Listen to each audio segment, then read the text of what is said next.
Hello, everybody. Welcome, welcome, welcome.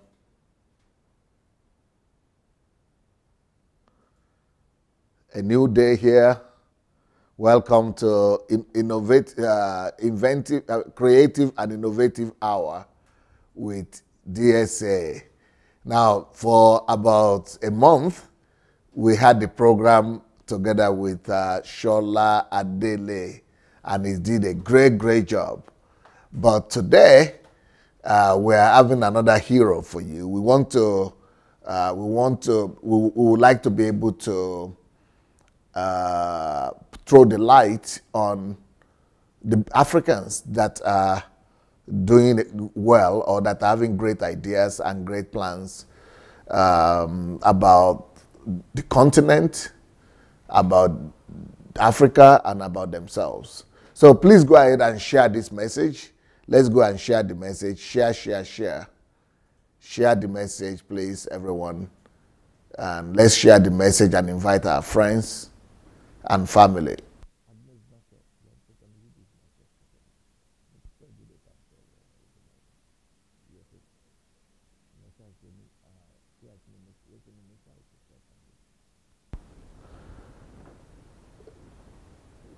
So we would like you to go and invite your friends and family members and share this message, please, especially with people who are interested in innovation, invention, and creativity. So this is the Creative and Innovative Hour, and I want to introduce you to I've not got to know her too much, but I've been communicating with her over the mail, and I like her idea, and I think she will tell us more about herself today. A beautiful lady. I don't know if she's having children, if she's married, but she looks. Anyway, she will tell us more about herself now. I thought maybe she looks too young for that, but we'll see. So here we go. I want to introduce you to Alice.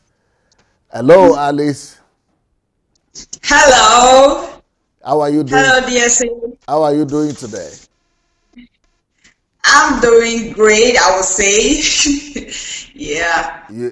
I don't know if you are hearing the things I was saying about you.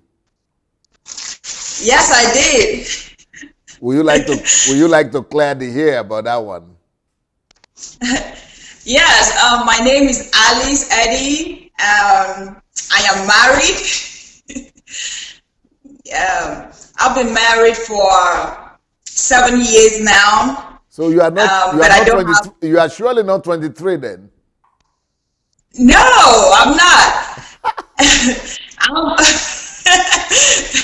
I'm 33 years. Wow, so I cut off 10 from you. Yes, that's a lot. Wow. Are you Nigerian? Yes, I'm a full-blown Nigerian. I was born in Nigeria and I grew up in Nigeria. I schooled in Nigeria. And you moved to America how many years ago now? I moved, this is my 4th year. So I'm just 4 years here in America. Oh, you are rather new in the diaspora. Yes.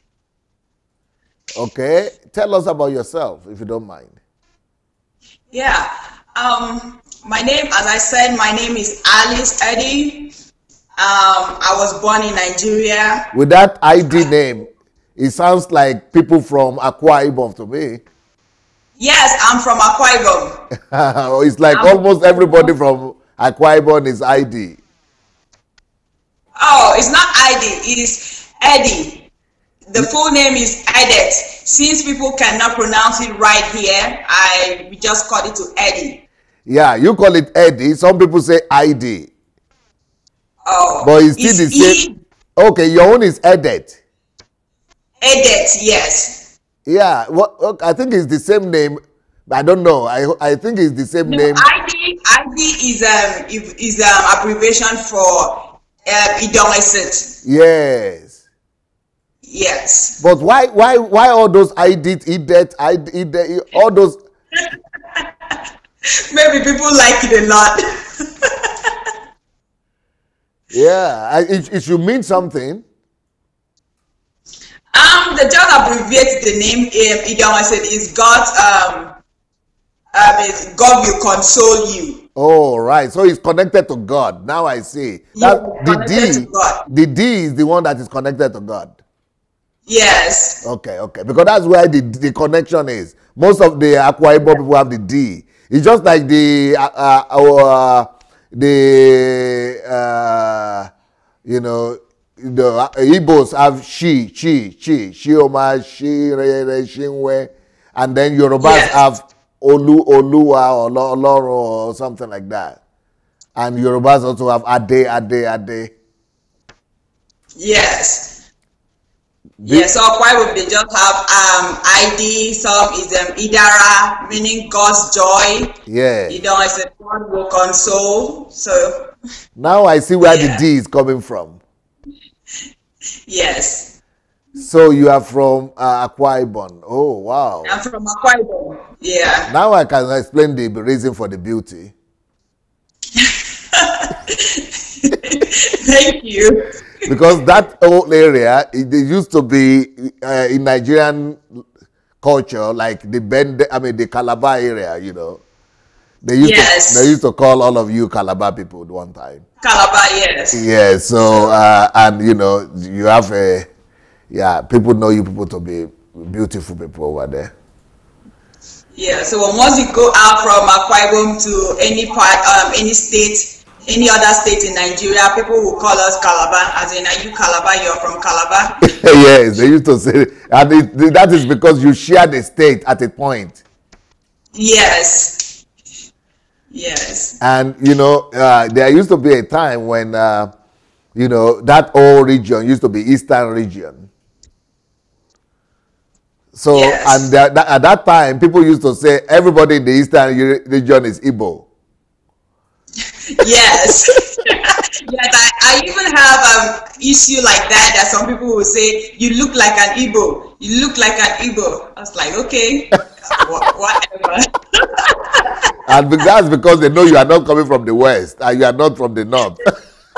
Yes, so it's either I'm Igbo.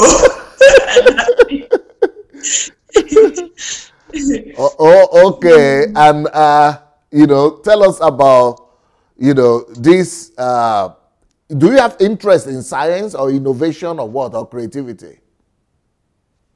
Creativity. More of creativity? Yes. What do you want to tell us about your educational background?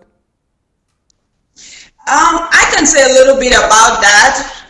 I grew up in Nigeria, as I said, and I'm from Oron in Akwa Ibom State. It's just a little community, and that was where I started my primary school and did my secondary school right there. I wasn't born into like a rich home at all. So I was born into a poor home that you have to trek to school, just go to school and walk, like it's gonna be like 10 to 11 miles, and you come back, you trek back home. And I think that was a little bit, then it wasn't stress to us because we just took it as normal. You go to school and you come back, but I think the only thing that was really a little bit affecting me was maybe when you're coming back, you're thinking about coming to the house to eat. And then since I grew up with my grandma, when I come back, that's when my grandma would say, Alice, come and help me pound the pepper, the food will soon be ready. So that time we were like, oh Lord, this is punishment. How can we come back without eating? We'll come and pound pepper and make food to eat. So, but either way, I think now I really appreciated those days, those times. It really made me who I am today and made me a stronger person. So I finished my primary school there. I finished my secondary school in Oron, that same community. Then I moved into Calabar. I moved into Calabar proper to stay with my mom's sister. That's my aunt. for my university. So I went to school in University of Calabar. That was where I went to school, and I finished over there. So, do you move to America right from Calabar? No. After my school in my university in Calabar, I moved to Abuja. That was where I served. I did my youth service in Abuja. So I stayed there for like 2-3 years before I moved to America. And so you had married before you moved to America? Yes, I was. Okay. So what kind of creativity is of your interest? I believe in creativity as a whole, because I remember while I was still in school, I was still in college, I never for once thought of finishing college and having a job, maybe having a job with the government. I never had that in my mind because I didn't believe in it. I always believed in myself, in what I can do. I was always thinking about what can I do for myself? How can I establish something and bring in people to work with their hands, as in teach others and let them also do the same thing. But a lot of friends that I had, a lot of people around me, they always believe that once they finish school, they want to work in CBN, they want to work in oil companies, they want to become lawyers and work with the government. I think that did not really sound well for me, because even while I was in college, I started creating something for myself. I did not have money, but I tried to save all the coins that I have, all the 50 kobos, 1 naira that I was given. I was always going to the bank to deposit coins. So people in the bank, they knew me, but once I come, they said, "Are you coming to put your 1 naira again, your coins?" I say, "Yes." Wow. Yes. So I can't remember going to the bank in Nigeria to deposit any paper money, like 5 naira, because I didn't have. I was always saving the 50 kobos, the 1 naira, all the coins. So I always hold a little nylon to store in those coins.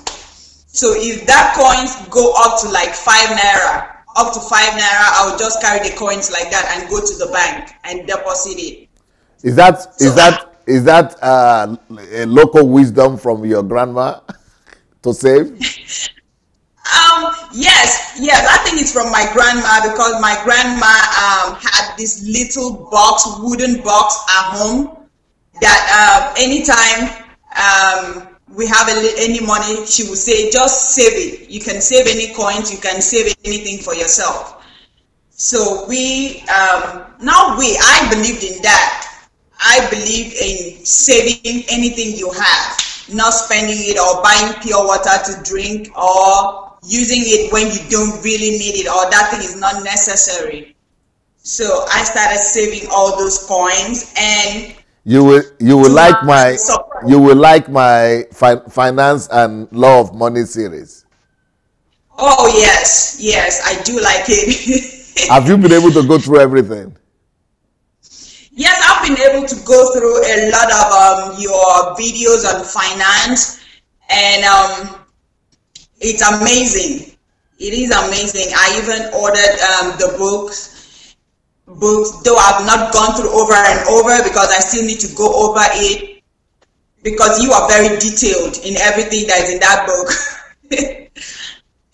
Yes. Because I'm a village boy like yourself, like village person like yourself. Yes. And yes. I know exactly what you mean by walking all day to and fro school, and then coming back and your grandma is telling you to go to the market or to go and grind coin or pepper. Or the grinding of pepper is the easiest thing they could ask me to do. That one I would do. I do it from morning to night. But when you need to go to the no, it's hard, because you need to use the mortar or you use the stone to grind it. That is the way now. It's the same way now. Not in Nigeria. It's the same way. You have to use the you have to use the stone and the water. Yeah. But have you tried fetching firewood? Oh yes, I've gone fetching firewood. I've gone doing the sawdust. You have to go to the beach to for me, sawdust was good. What about fetching firewood from the bush? Yes, I have. I've gone into the bush and we packed in the firewood and sometimes the firewood will not burn. You have to like keep fanning it over and over. Well, yeah, that is the daily. That's the only way you can cook. Yes. And you'll be crying because the smoke will be too much. Coming to your eyes. Yes. And the worst part is when you are cooking beans. Beans then those they take too long. Take a long time. 3 hours with the African method of cooking. 3 hours. Yes. Now, but that your accent is not coming from that village, oh. Yeah, that's the problem. That's the problem that I had. Even back home, people believing in me because they think I was faking it. But naturally, that was how I speak English, even back home. I don't know where it's coming from, but that was how I spoke. Wow, that's interesting. Yeah. Do you know Pastor ID in Atlanta there from Akwa Ibom as well? No, I don't really go to Nigerian churches at all, so I might not know them. Okay. Well, you know, he is. I got to know him through the platform. He's also on the platform here. We have a lot of Akwa Ibom people on this platform. Oh wow! But I'm sure you have been seeing all the comments from Idara.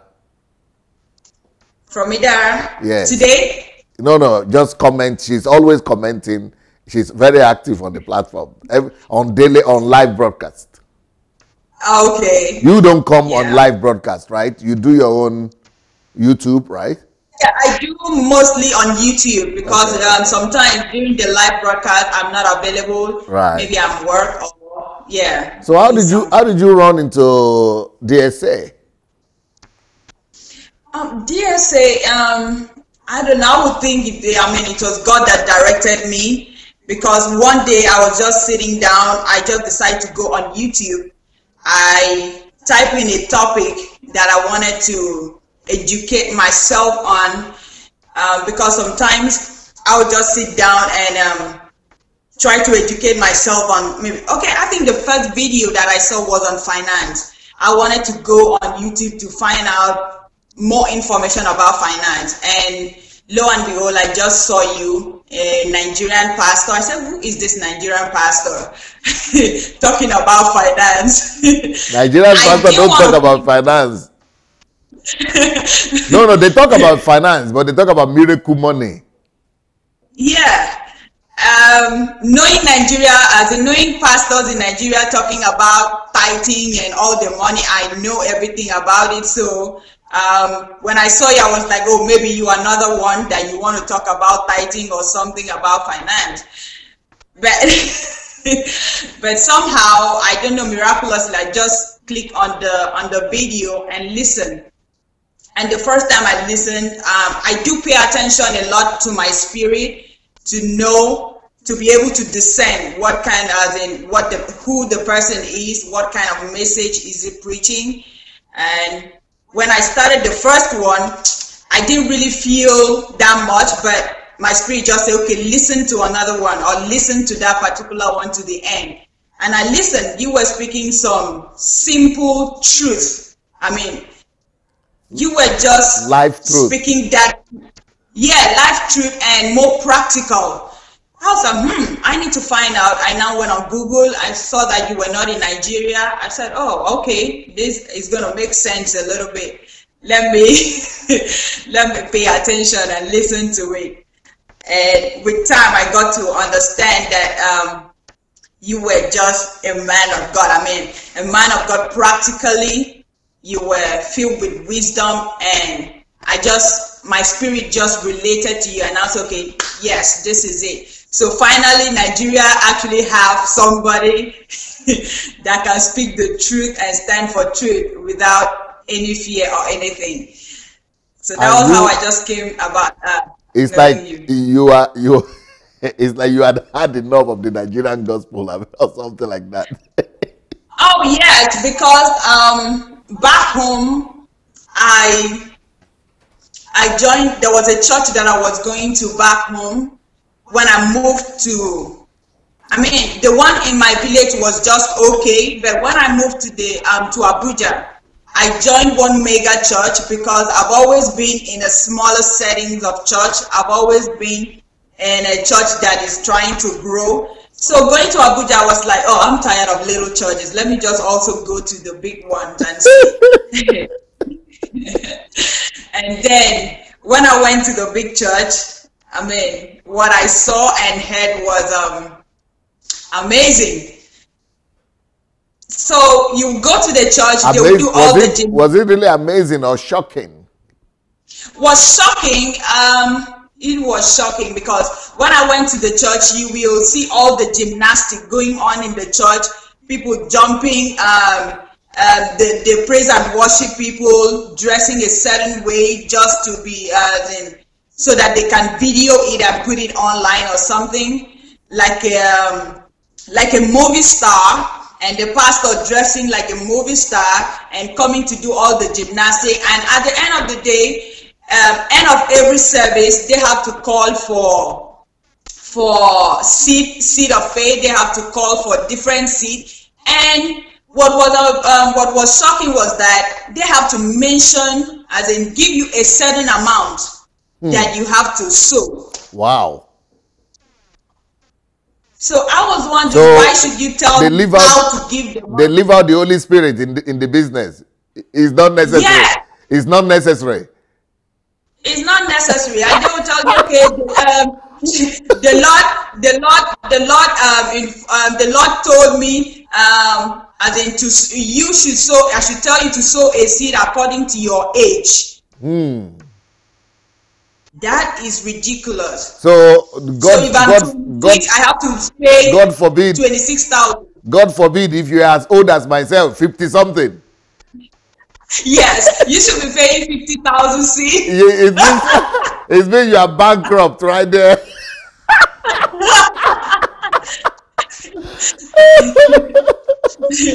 Yeah, but then I will always wait to see if it is the Lord, because they will call that big amount of money, 15,000, 20,000, and then finally the Lord will tell them, whatever you have. Wow. Whatever you have, come and put. Whereas it was God who told them that specific amount initially. Yes. And so when God that amount is exhausted, God just changes his mind. And yes, any amount. So I just played along, but for the aspect of putting the money and everything, I did not find that comfortable at all. Yeah. So I'll just put the offering that I'm being led to put and move away. So coming to America here, if you are going to be putting everything they say, that's your culture of saving and taking your $1 or coins to bank, that culture was going to be ruined. And instead of taking it to the bank, the pastor was going to become your bank very soon. Yes, and then if anything happened to me, if I go to that same pastor, he has a whole lot of security, so I will not be able to get to him. So what was the essence? No. Wow. I wouldn't do that. Yes. So even that same money that you have put there in that church cannot help you in your time of trouble. Yes, it cannot. So everything that was being preached and everything, when I come back to the house and analyze it, it didn't really go down well with me. It didn't really show the part of God that I knew through the scripture. It didn't really just go down well with me. It wasn't practical. It wasn't real. The pastor was looking as if he alone has the direct connection to God, and we do not. We have to go through the pastor. So it didn't really go well with me. Yeah. But millions of your compatriots, Nigerians, are filling up those churches on daily basis. Yes, they do, because I think they go to church because, number one, because the pastor is going to prophesy. Any church that has a pastor that is prophesying, they will be there because they will think their pastor, when they prophesy, their problems are over. But they never sat down to think about every time they've been going to that church for like 15 years, and pastor has been prophesying for 15 years, and you are still going to that church. What happened to all the prophecy and all the amens that you have been saying? You finish from church, feel good, the goosebump and everything falling from anointing, and you still come back to the house and still remain the same. I kept thinking about that, and it wasn't okay with me. And the structure of the church, the way they structured the church wasn't right, because a lot of our people, they go to church either for fashion, they go with their books to even draw the fashion inside the church. They have groups and settings, they have category in church, and I couldn't fit into those categories. So I thought in my mind I wasn't needed in the church. I wasn't needed in that setting at all. So once I go to church, I sit at the back, finish, and I disappear. How long did you play along? All the while you were in Nigeria? No, at the point I stopped. I think for a whole year, I couldn't just go to church. I think a year plus, I couldn't just go to church anymore. I couldn't just go to that particular mega church anymore. I came back to the house and I was just praying on my own and just doing my own thing. Wow. Yeah. Well, let's go back to Akwa Ibom. Do you know all the kind of things that we have in Akwa Ibom about all these children being bewitched and things like that? I'm sure you are aware about that. Yes. Are they really real? Is that going on? I think that thing is should I say culture or a wrong mentality about people, because I don't think it's real, but they do it. They do it there. I keep hearing people saying, if I see a child on the street or something, they will say, "Oh, don't touch her, don't call her. She was set out from the house because she's bewitched. She's a witch. Oh, she killed the mom or she killed the dad." So you actually came across that when you were growing up? Yes, I actually came across that. While I was staying with my aunt, I saw a child walking in the street like that. And when I asked what was wrong with the child, they said, "Oh, the mom sent her, the family, they sent her out of the house because she's bewitched. Oh, that girl is a very demonic girl. She's evil. She killed the mom, she killed the father, she killed this." And I can't put that together for a little child, as little as that child, being a witch to kill everybody. But you didn't see, but that was not going on when you were smaller in your village. Mm-hmm. That was not going on then. It came up later on, right? Yes, that wasn't going on then.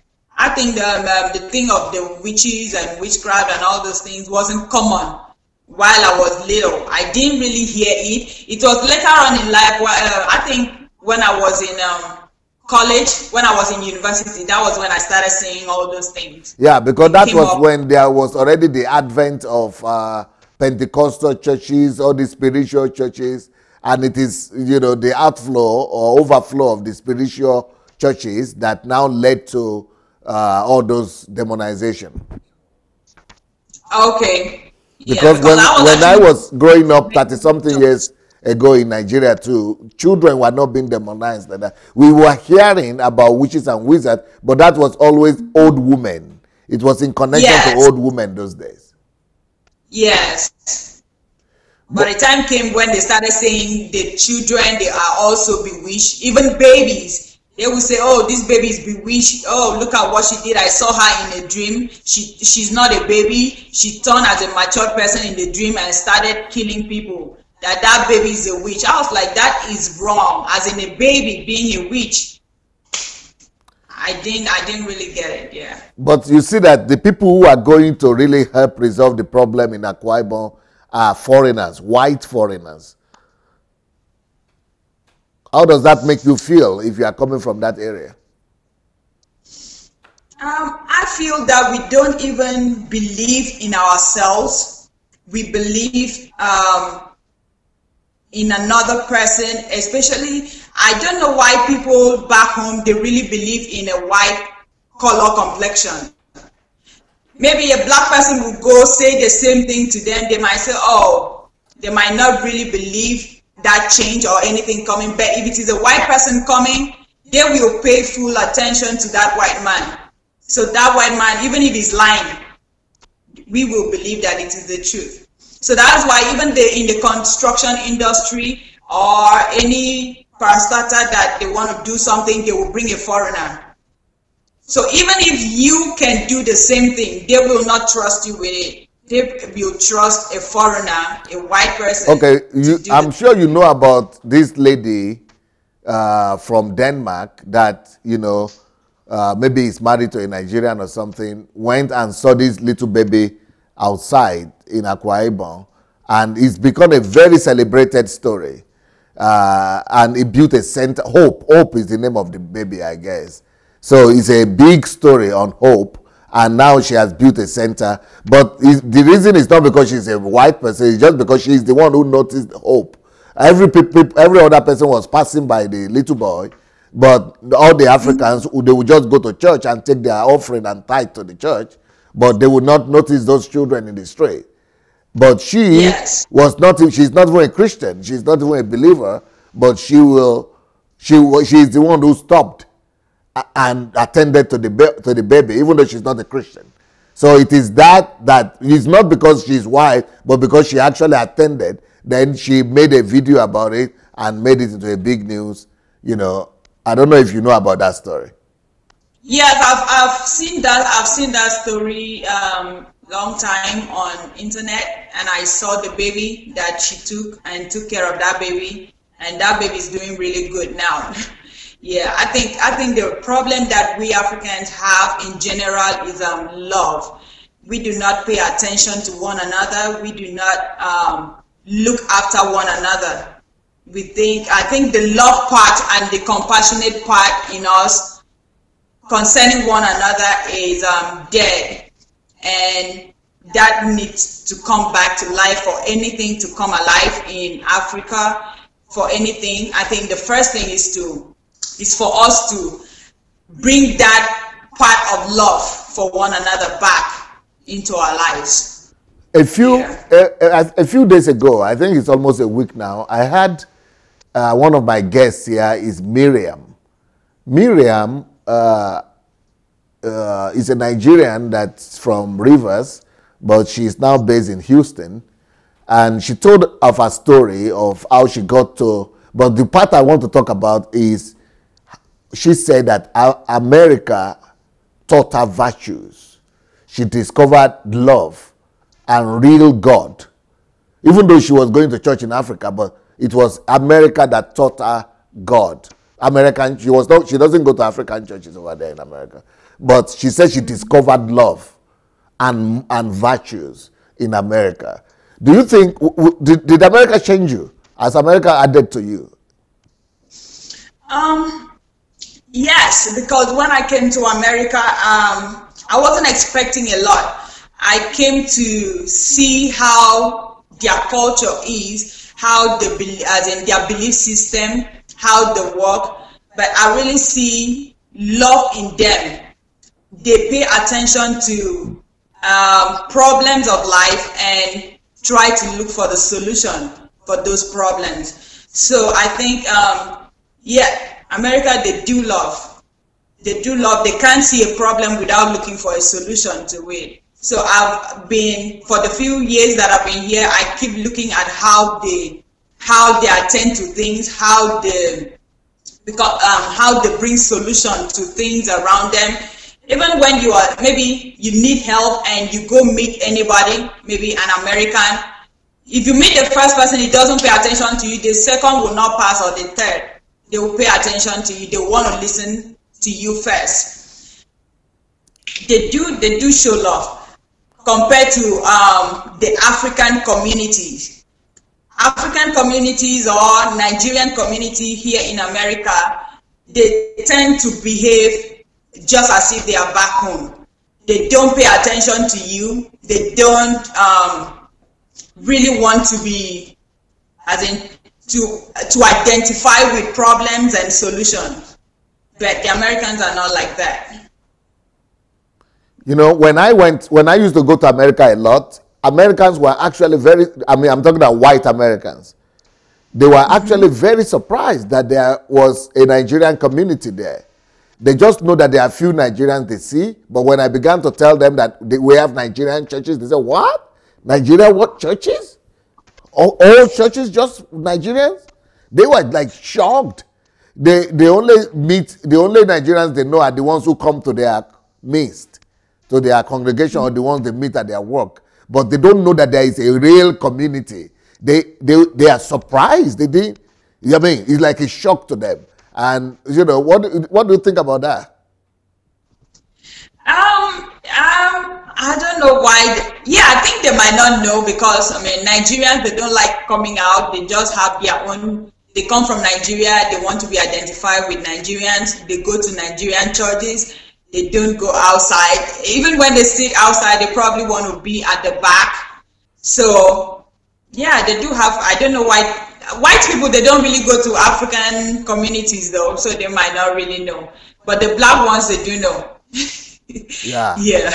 They know that they are black people, they are Africans, but they don't know that they really have communities. The only communities they were talking to me about are Somalians. They know they have Somalians, they have Rwandans or things like that, but they didn't know we have really like real Nigerian community like that. I said in every city. I said, what? In our city here too? I said, yeah.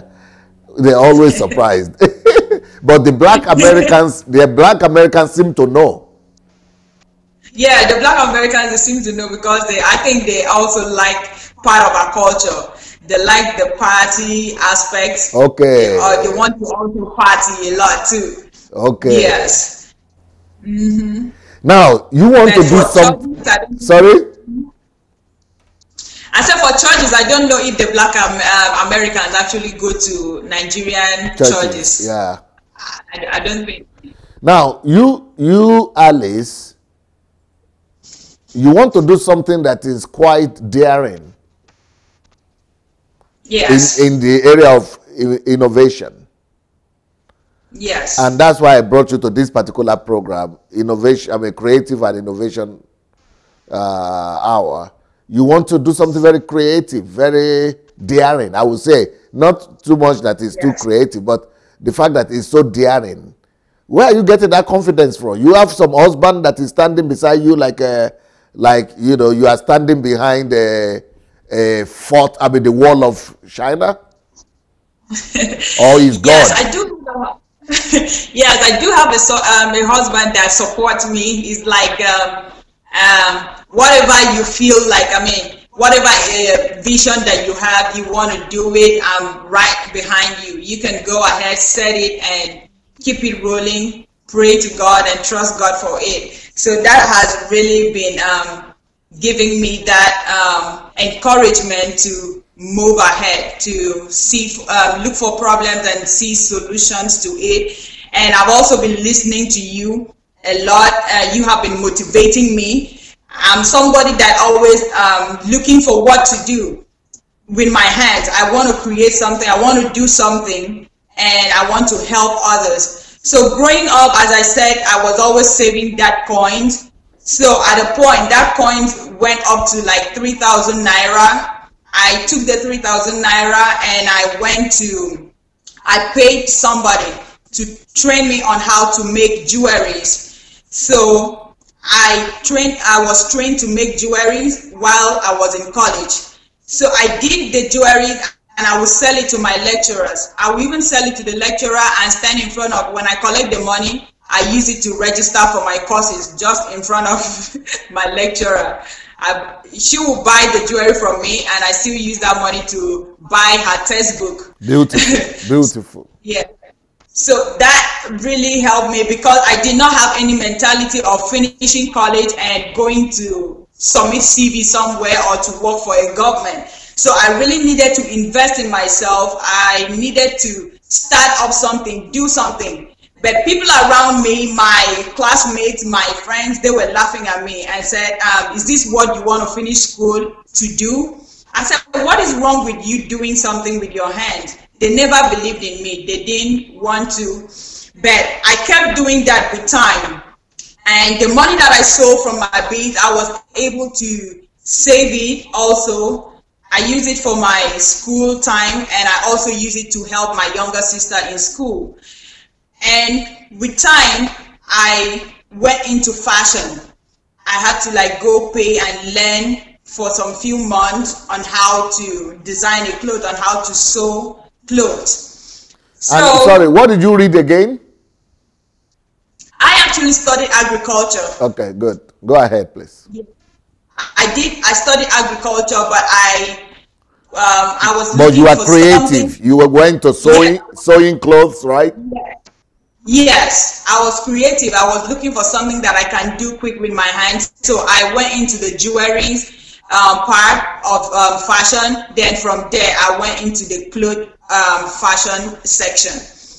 Though I was still interested in the agricultural part, but I didn't like the stress or the whole thing that was in agriculture. You have to get to the farm, weed and all those things. So I wasn't really good at that. But I was looking at the processing aspect of agriculture because in my practical days in school wasn't pleasant at all. My skin did not, as it was reacting to every plant.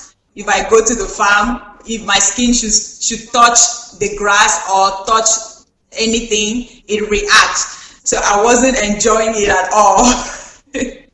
Yes, so I had to go with my heart into the fashion aspect. So I started doing that in school. I started learning. My friends, they were laughing at me. But a time came when I became so good, I decided to offer the service to them. So they will come to me and say, Alice, this thing that you're doing is helping you. You finished school, we are looking for a job, but you are making money already. I was like, yes. That was what I was trying to tell you people. You put did not listen to me. So I really believe in creativity and start from somewhere. Start doing something. Is it? You have to start doing something. It looks your story looks to me like not just creativity, maybe creativity and enterprise. You seem to be enterprising as well. Yeah. Yes, I like being an entrepreneur. I like the entrepreneurial world because that will help you a lot and that will help bring the creativity in you to make you think it, to make you work hard. Now you are daring to do something that is very bold as far as I'm concerned. Could you tell us about the thing that you want to do?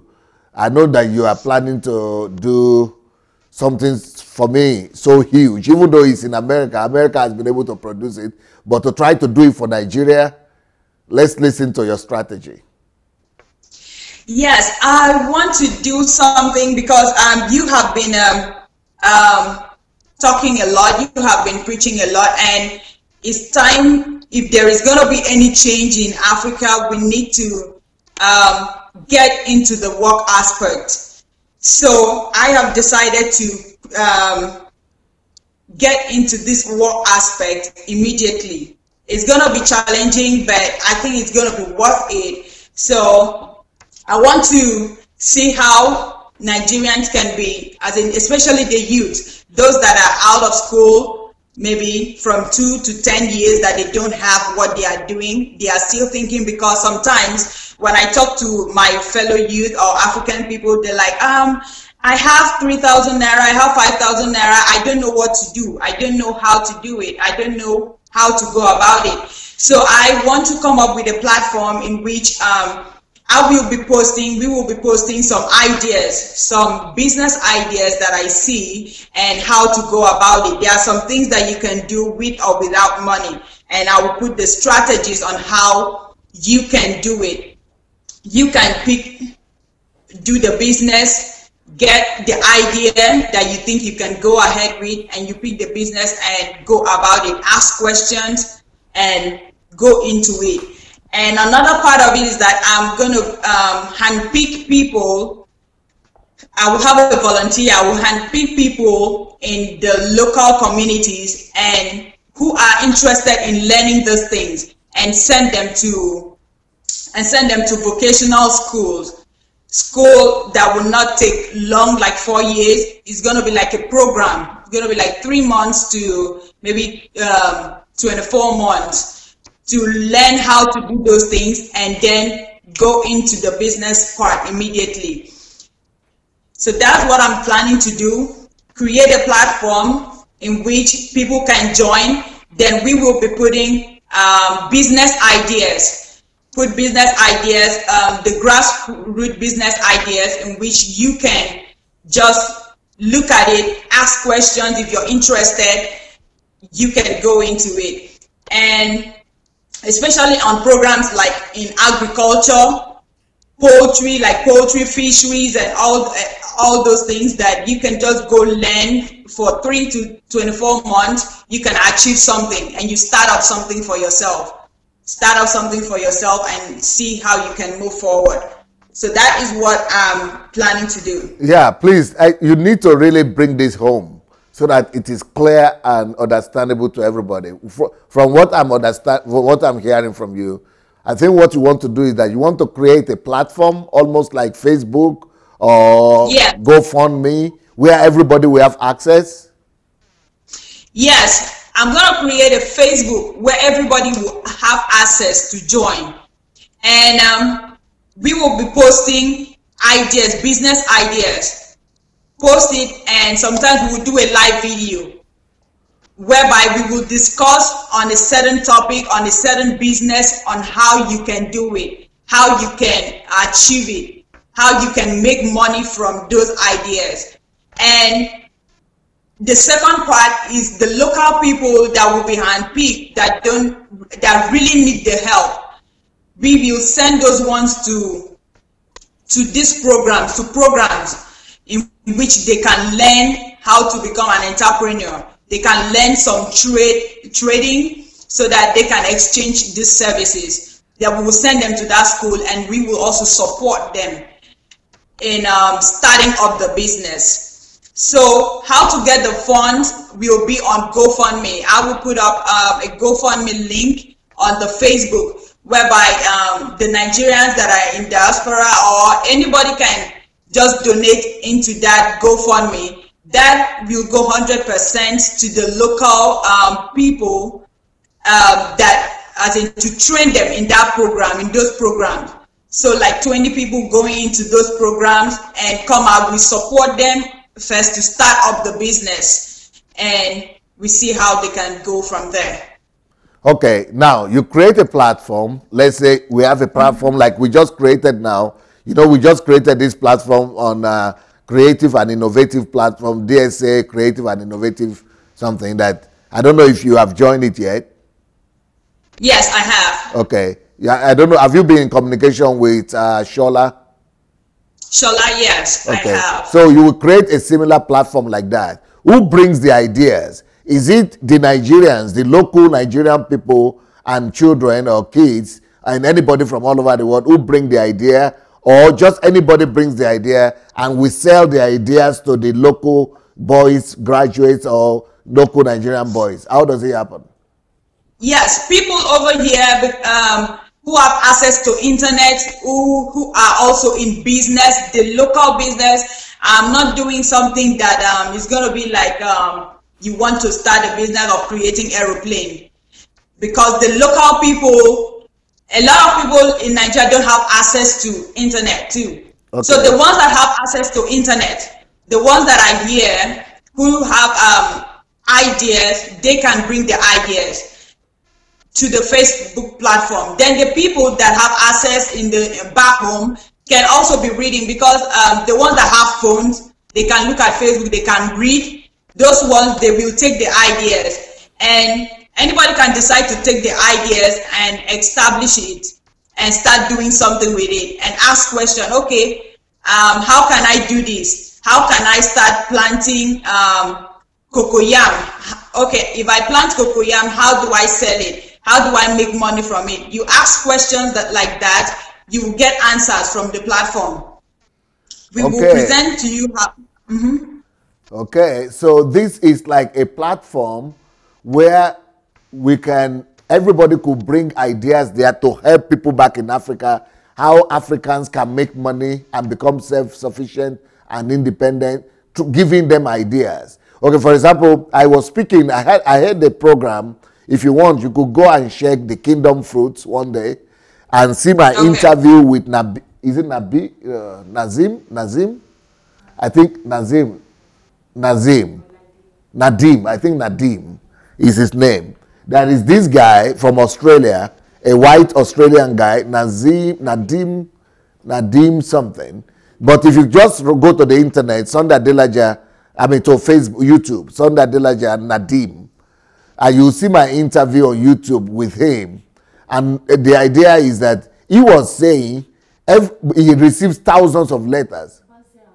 Okay, it's Nadim Baziar. Nadim Baziar. But if you just say Nadim, Adelaja and Nadim, you will see the video. Very inspiring video. And what he was saying is that Nigerians are always saying they don't have money. And he tells them, you know what? I will give you 10 ideas now, how you can start making money and how you can start something without money. Or they say they don't have job. You know, they always say they don't have something. They don't have job. He will say, okay, I will give you job now. Let me tell you what to go and do. Or some people will say, oh, there is no employment. I am a graduate. Okay, you are a graduate? Yes. See, look, you can do this, you can do this, you can do this. Is that going to be something like that? Yes, correct. It's going to be something like that, because a lot of complaints that the youth have, they said, oh, I don't have a job. I've finished for 10 years. I don't have a job. I don't know what to do. The economy is so bad. But instead of sitting down to complain, I will tell you, okay, this is what you can do. You can do this. How about you starting so-so business? How about you starting so-so thing? How do you think about it? Because, okay, I said example, there is one of my friend. Is it like a friend? Yeah, like a friend. Back home, she finished university. She has been waiting for the white collar job, looking for it for a long time. Every time going to somebody's office to knock and nothing just happened. So I just told him, okay, how about you doing this? Can't you just go into this business? You can do this. I gave him the idea and everything. He's been out of school for like 8 years without job. And now has children without job. And it's been so hard on him. So I brought the idea and I told him, how about you starting this, starting a poultry, start with how many chicken and see. So I helped him and he started the business, and now at least in every month he is having profit of like 150,000 naira every month. Wow. So he is doing really good now. So I now discover, because I've done that for like 4 or 5 people and they are doing really good. They are like, oh, Alice, thank you for giving that idea and helping me do this. I never imagined finishing school that I can do this, I can do that. I was wasting my time. I said, yes, it's just, you just need to think, you just need to go into action and do something for yourself. And if everybody in the community should do that, it will help the economy, instead of you waiting for government job that your grandma is still working. Your grandma has not yet resigned, but you want to go and work. There is no more room. You know, America has a lot of those kind of petty ideas, or not ideas, but platforms. So not platforms, even articles, books, how to do books. I don't know if you know, there are series of books like that and articles. And in America, it's everywhere. They say how to do books, like how to start poultry, how to start carpentry, how to do electricity in your house, how to build a house from scratch, how to do books. So sometimes they are in form of books, sometimes they are in form of articles, sometimes. But if you go and search in the internet, you'll be able to get what I'm talking about. There was a time I read one that says 1,000 ways to make money. Yes. Things like that. So what I'm thinking in my mind is that, so this platform, we need it from yesterday.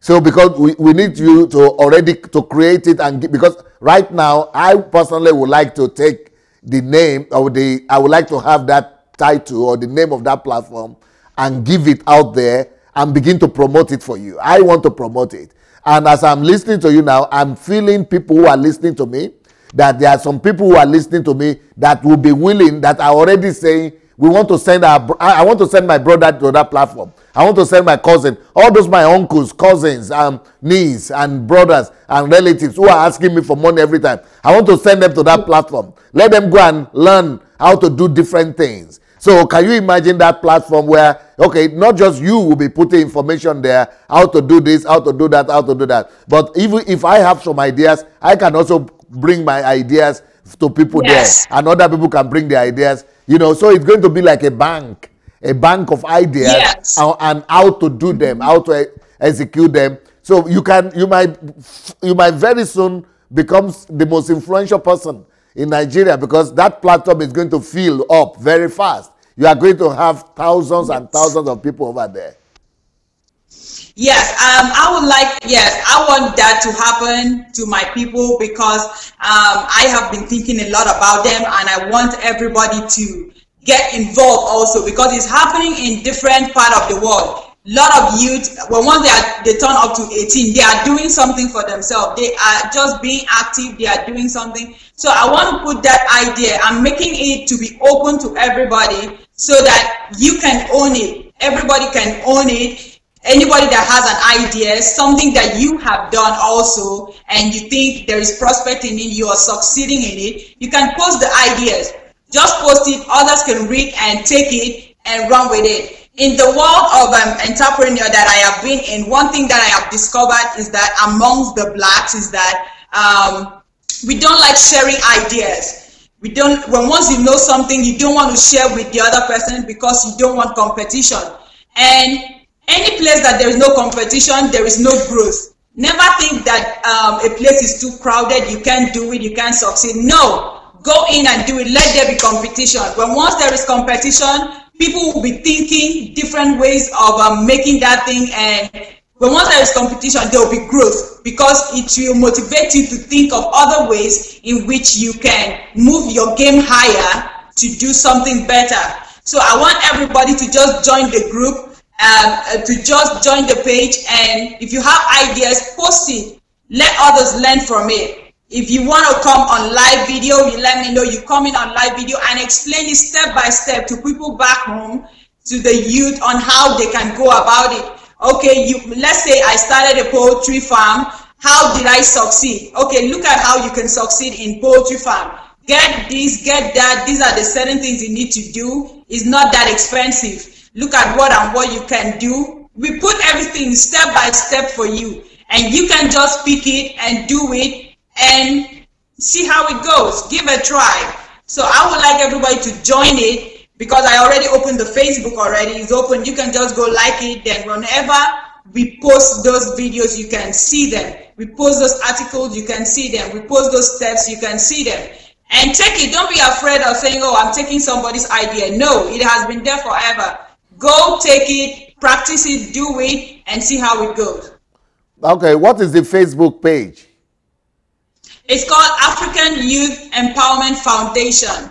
African Youth Empowerment Foundation. African Youth Empowerment Foundation. It's African Youth Entrepreneurial Foundation. Oh, sorry. Say that again. African Youth Entrepreneurial Foundation. African Youth Entrepreneurial Foundation. Correct. Okay, so you need people to join and to spread the word.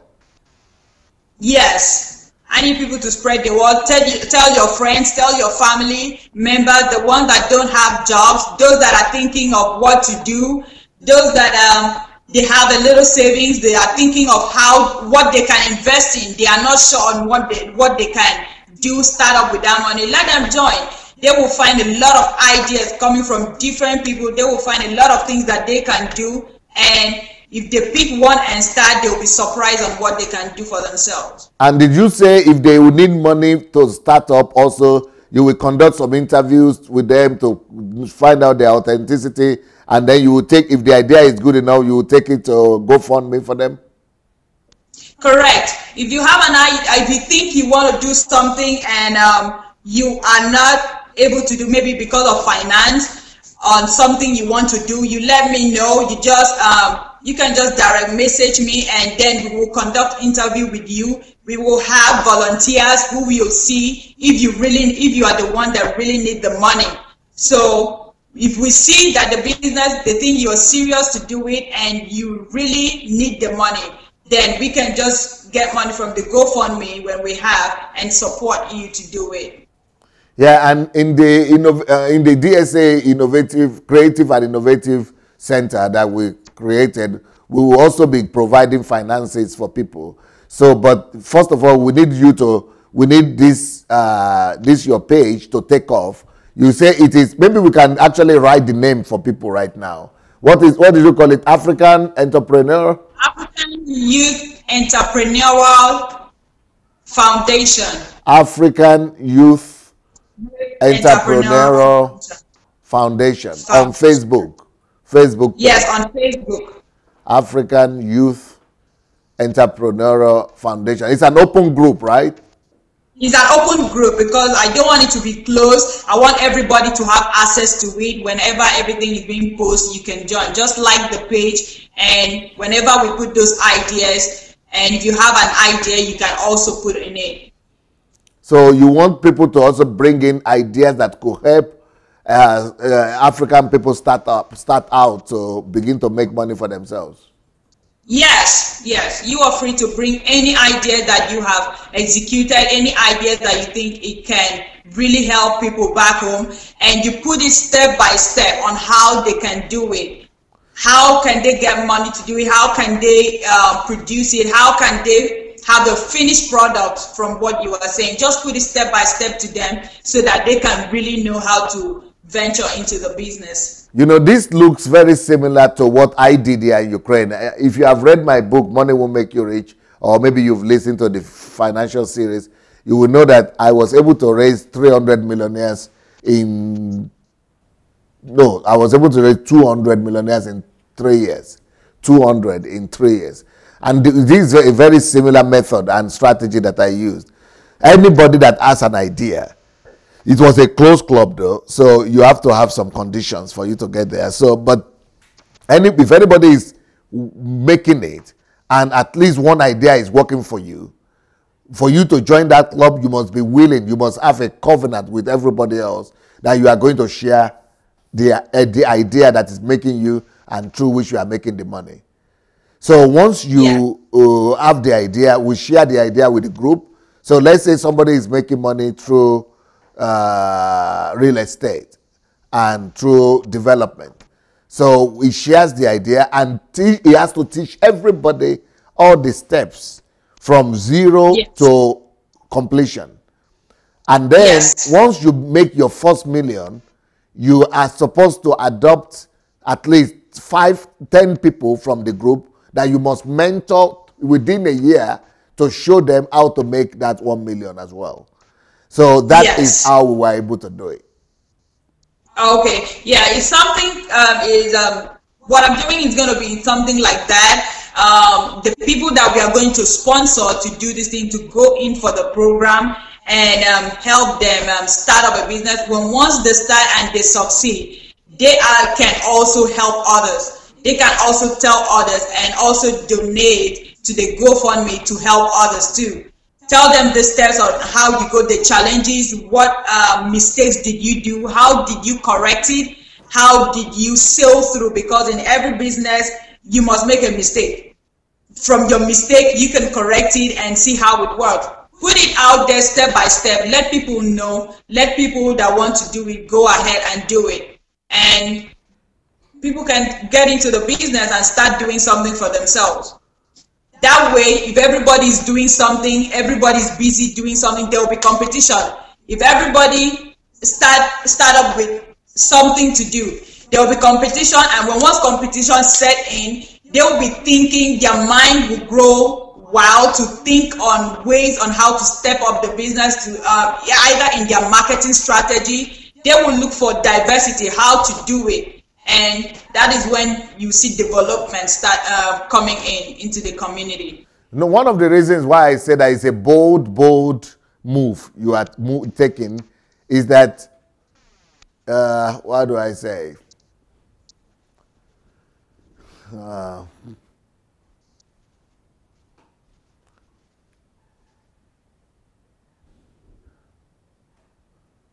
This is connected to the reputation of Nigerians,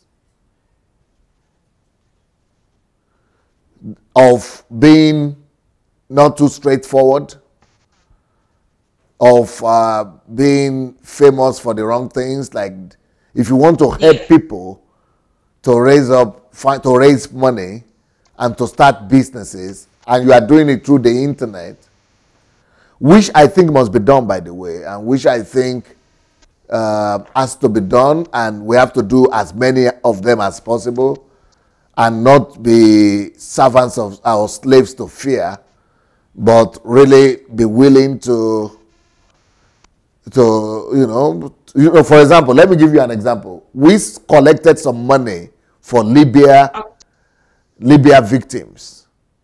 Mm-hmm. We collected some money, $1, $5. Do you know we still have that money right now waiting in the bank account? We still don't know who to give it to, because we are just not sure. We don't want to give the money in the wrong hands. Maybe this is due to the fact that I've not been traveling, I'm not in Nigeria or something, but maybe anybody is there today. Some people sent me names. There is a particular name that I personally thought, a lady that was working in that area. I gave the name to my team, and my team people look at the lady, they look at the thing. I look at her too. I was convinced that we could give the money to her, but my team people thought there is something they call now, like Nigeria, and they call it slay lady, or I thought it was slay queen. Okay, they said she's a slay queen. So I didn't know what that means, but these ladies were involved, and they were telling me that she's a slay queen. So she will not be the type that you would like to give the money to. So I don't know what that means, but that just canceled that whole thing. So the money is just waiting there in the account, and we want to give the money out. Maybe there is somebody there that knows who are the people who are really doing work to help the victims of Libya, or things like that. That we want. It's not a big money, about $5,000, but we want to be able to give it out to people that it will really help, and we will know that, and not just give it out and say do anything you want with it. We want to see results. Yeah. We want to be able to control the result and the outcome. We want to be able to say, okay, this $5,000 helped 5 people or 10 people, and these 10 people or 5 people, this is what they have done with it, and this is what they have been able to build, and they have been able to multiply something, and this is their result. Yeah. So that we could bring those people online like this and do interview with them and be able to showcase their success. So these are the kind of thing we want to do. But the money is there. I'm using this opportunity as an open appeal now. If you know anybody we could help with this money, or people who could, that are trustworthy, that could be from connected to Libya, repatriates, or people who are repatriated or something, let us know, because I had promised that any amount that is collected, which is 5,000, that I'm going to double it. I'm going to put another same amount on top. So that's going to be like $10,000. Because apart from the 5,000 that is collected from everybody, I want to double it and give another same amount on top. But we must know who to trust. So that is why I say you are very bold. Yes. The way I'm going to set it up is going to be, I will prefer the ones that I'm going to support is going to be handpicked. We have to trust the person. We have to know the person, that you really deserve the money. You really need the money. So we will have like a volunteers that will interview the person, that will go find out if the person is real from the background and need this thing. So by the time we find out that, and we are sure and convinced, we can support the person. The money is not going to go to the person's hand. The money is going to go to the program, wherever is going the person is going to go for the program. We pay the program person straight up, and he starts the school. So once you start the school and you finish and you are interested to start up that business, then we can now support you. So you are going to give them training as well? Yes, the one that we are going to do the training, we are going to give them the training. Some training are like 3 months to 12 months, some just few months. You just go do the training, and once you come back, we know that you are ready to start up the business successfully.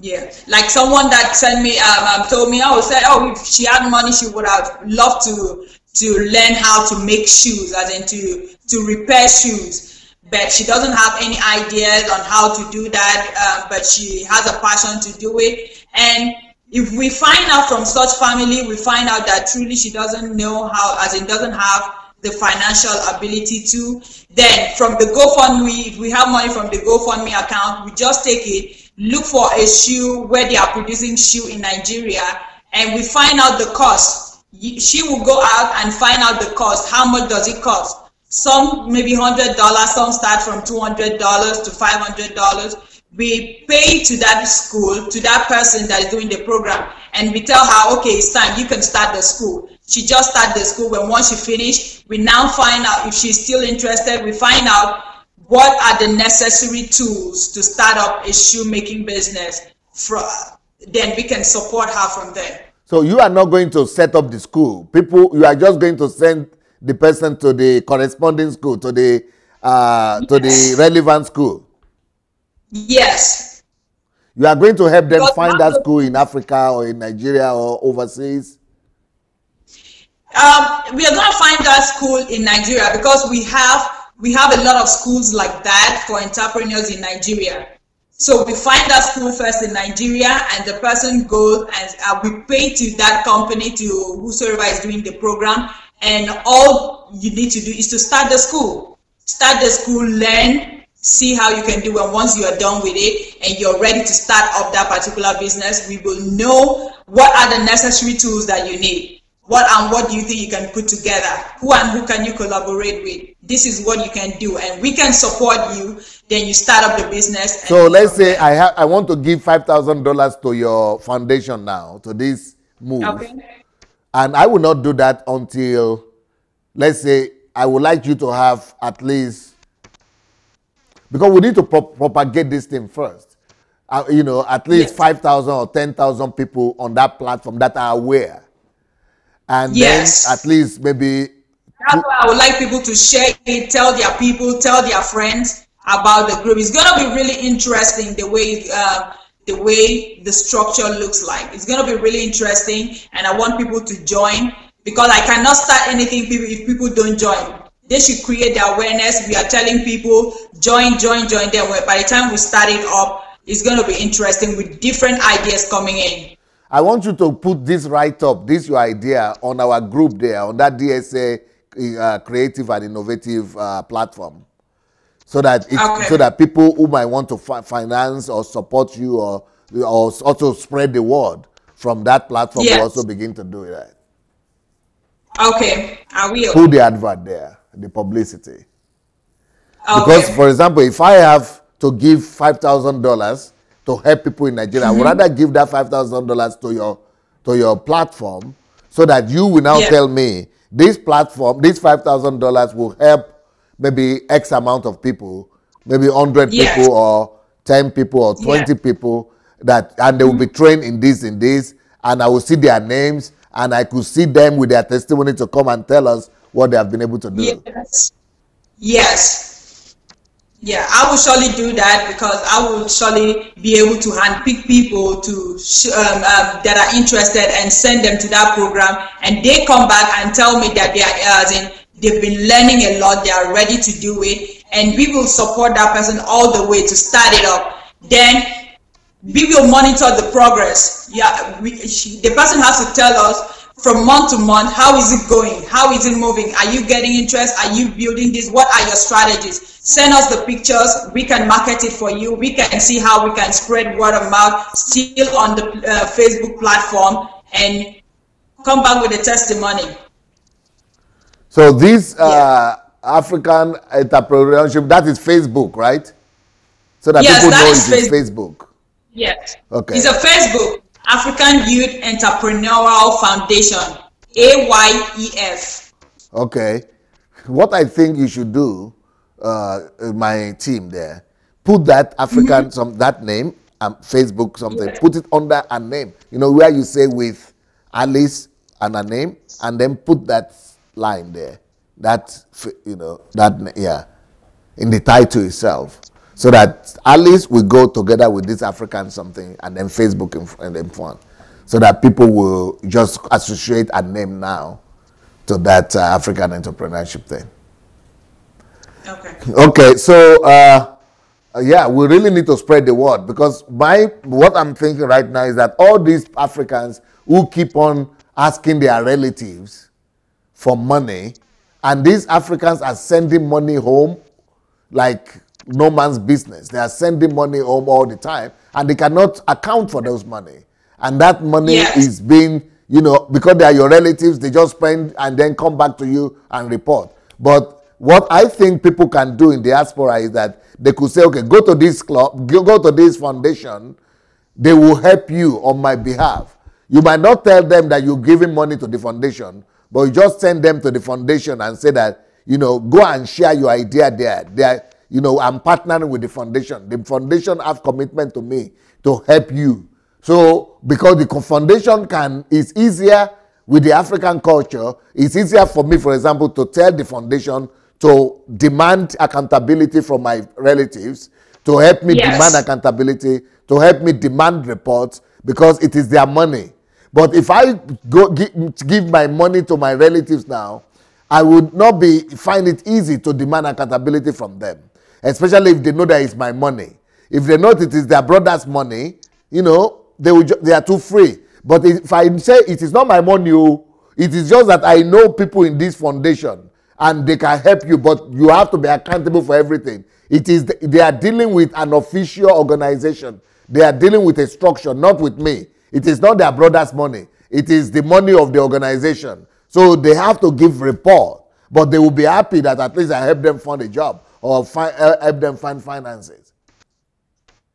Yes, I think that will really help, because for anybody that is supporting, putting in their money into the GoFundMe to support people, by the time we send these people to those programs and those people start up the business, we will be giving the supporters information. We will be giving them, as in the update of what they are using.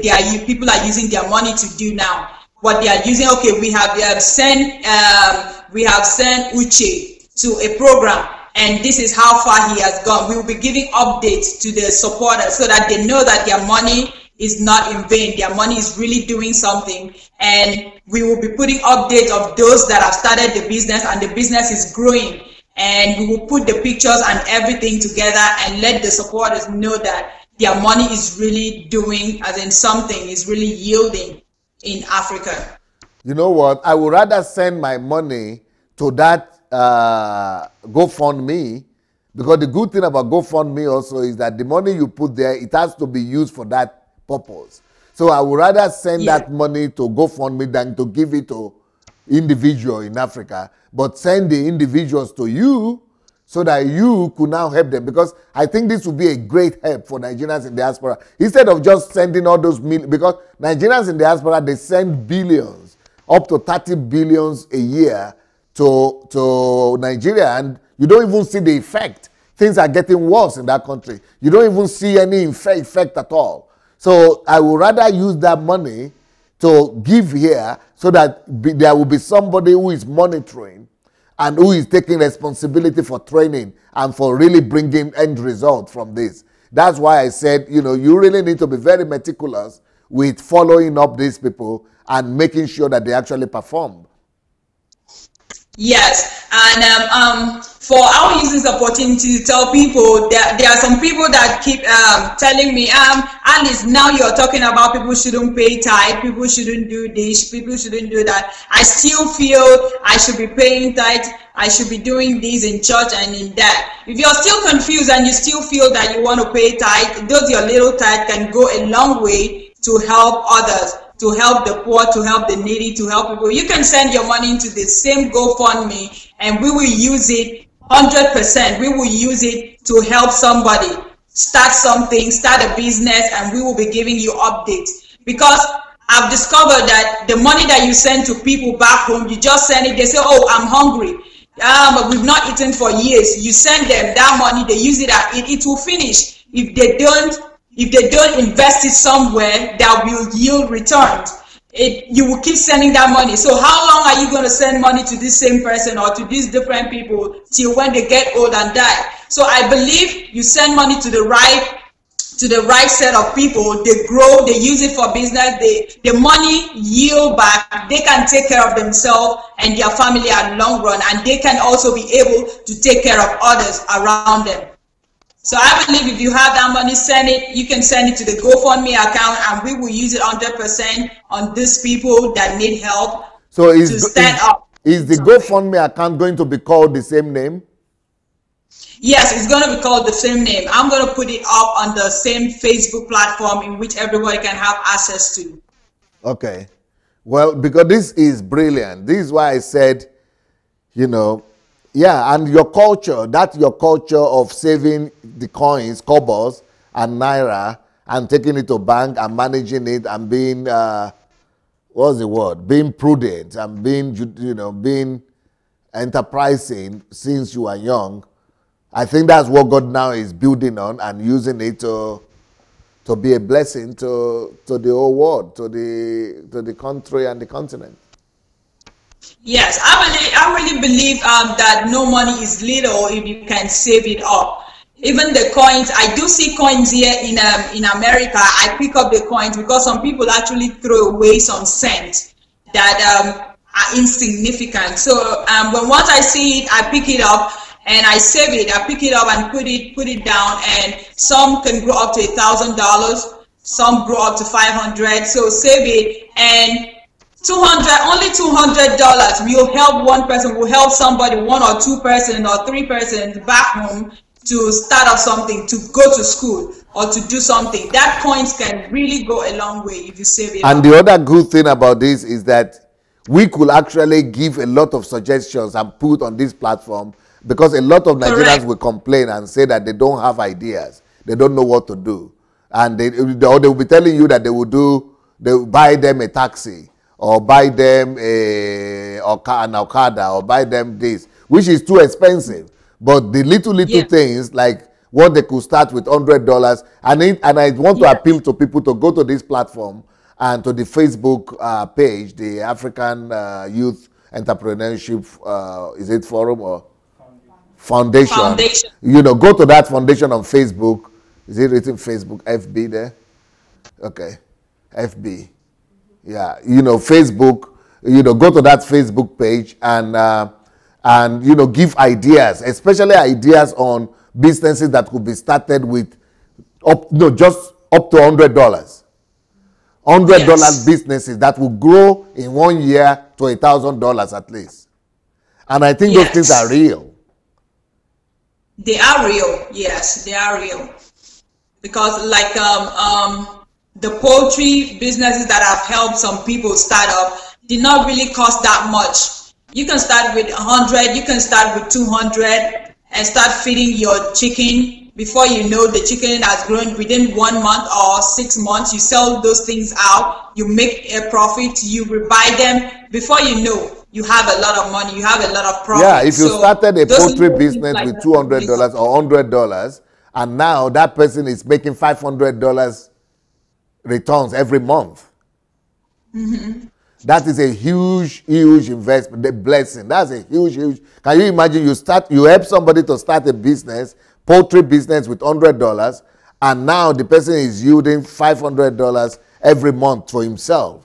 I mean, now the only thing that I will add to that, the way I did in Ukraine, is that I will ask them to also disciple maybe 5 to 10 other people, teach another. So all the other people who are coming to the platform, they will now teach them and take responsibility for their success. But, you know, the whole idea is just brilliant. Thank you. So, Alice, our time is quite, I mean, is coming to an end. We only have 1 minute to go or two. Okay. What would you like to say before we close? I would like, first, I would like to thank you for giving me the opportunity to bring this idea to this platform.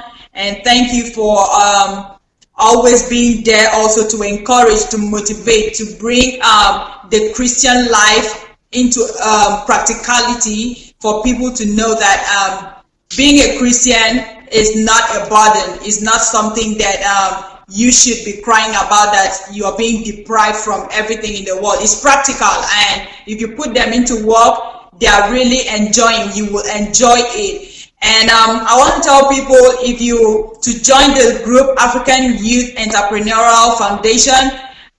If you don't have any idea, you are not doing anything right now, or the job you're doing, you're being scared of being fired, go join the group. Spread the word. Let's create something. Let's help one another.